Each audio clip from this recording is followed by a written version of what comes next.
In what movie did you like the bad guy more than the good guy? Emperor's New Groove.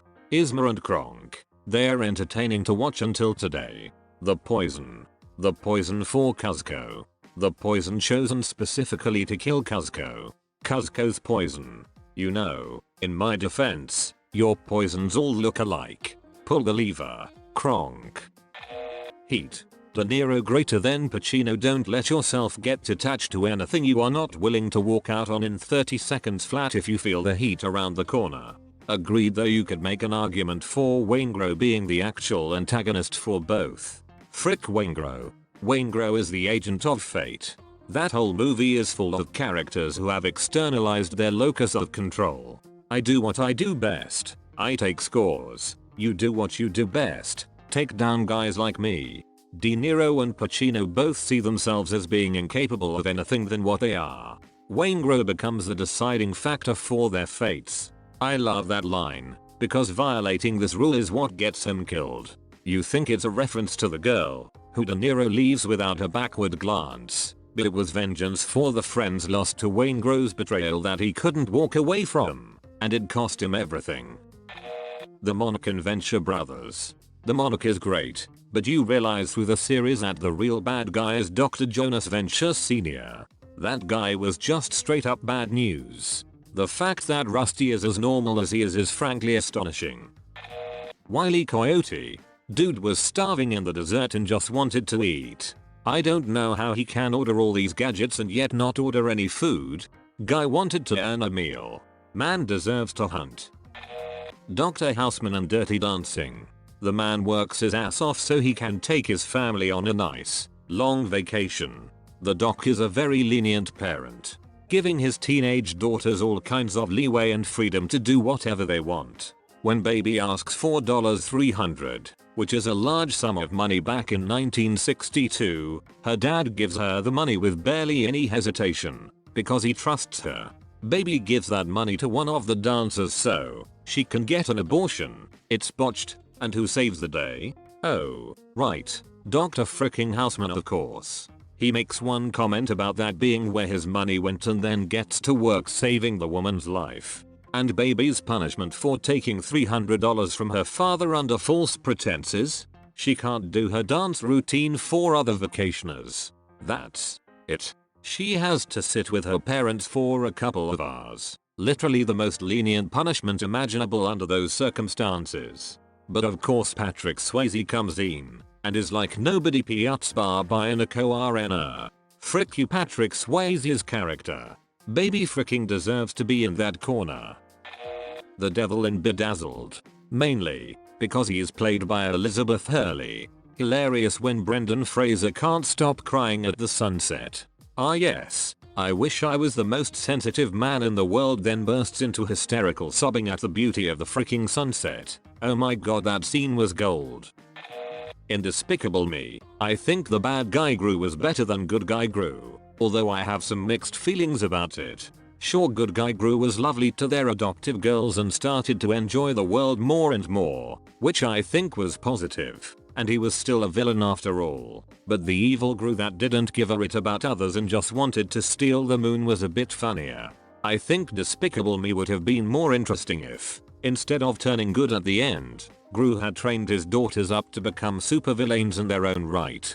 He had the opportunity to become the greatest supervillain in the world, and to be the best in something, and chose not to. And the idea of training his daughters to also become supervillains is amazing.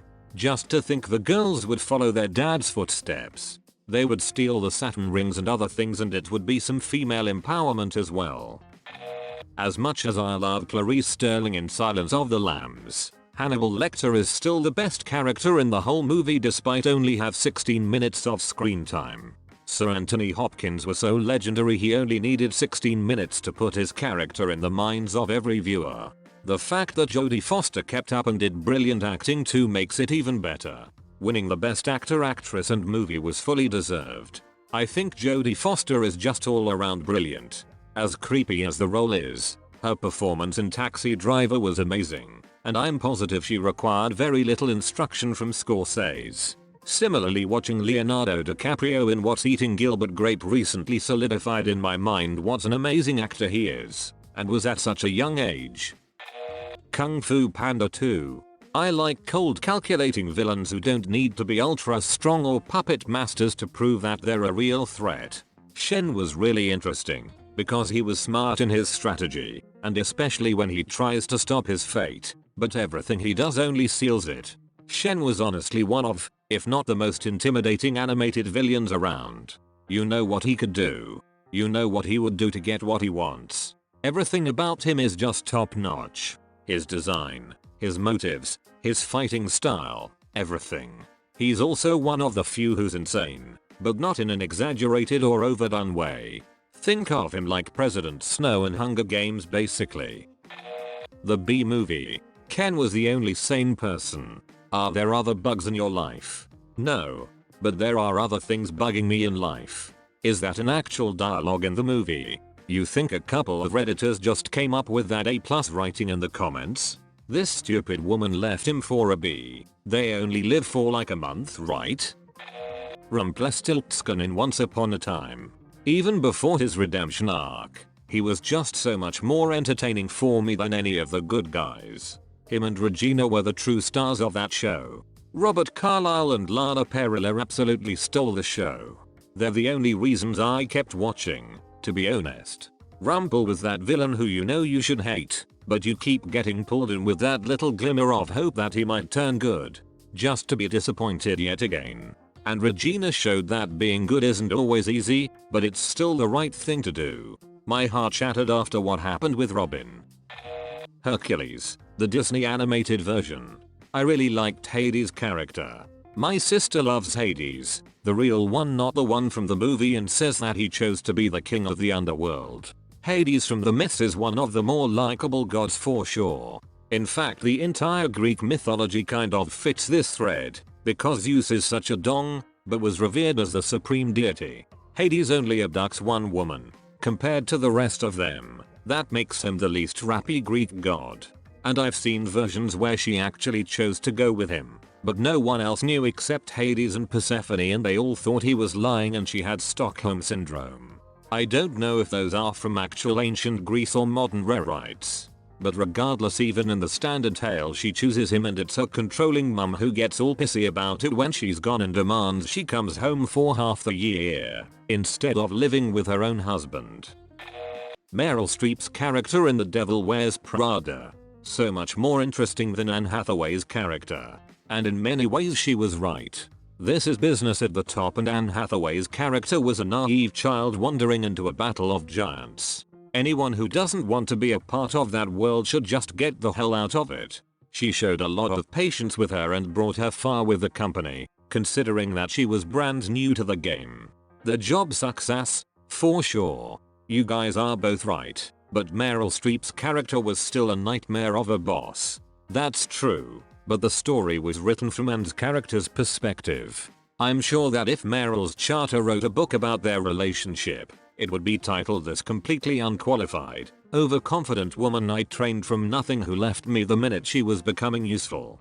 There's a reason why narrative bias is part of literary and cinematic analysis. The boyfriend in The Friends was the real villain. He just couldn't accept his girlfriend knew change for the better to have a solid career. Also, the boyfriend was a chef, aspiring chef, can't recall, in a fine dining restaurant, one of the most cutthroat, underpaid, absurd jobs out there. You'd think someone clawing their way to the top by working 17 hours a day and never being available or home, if this were portrayed more realistically, would understand. Megamind, but that was kinda the point. His brain just too thick. I love you, random citizen. Megamind. As you can see, you've fallen right into my trap. Metro Man. You can't trap justice. It's an idea, a belief. Megamind. But even the most heartfelt belief can be corroded over time. Metro Man. Justice is a non-corrosive metal. Megamind. But metals can be melted by the heat of revenge. Metro Man. It's revenge, and it's best served cold. Megamind. It can be easily reheated in the microwave of evil. Metro Man. Well, I think your warranty is about to expire. Megamind. Maybe I have an extended warranty. Metro Man. Warranties are invalid if you don't use the produce for its intended purpose. Roxanne. Ugh. Girls, you're both pretty. Can I go home now? Love this movie. You're living in a fantasy. Roxanne. There is no Easter Bunny, there is no Tooth Fairy, and there is no Queen of England. As I get older, I sympathize more and more with the principal and sister in Ferris Bueller's Day Off. Ferris did need to take more responsibility for his actions, but that does not excuse the principal ducking out of work, breaking into Ferris's house, and hitting their dog over the head with a ceramic pot.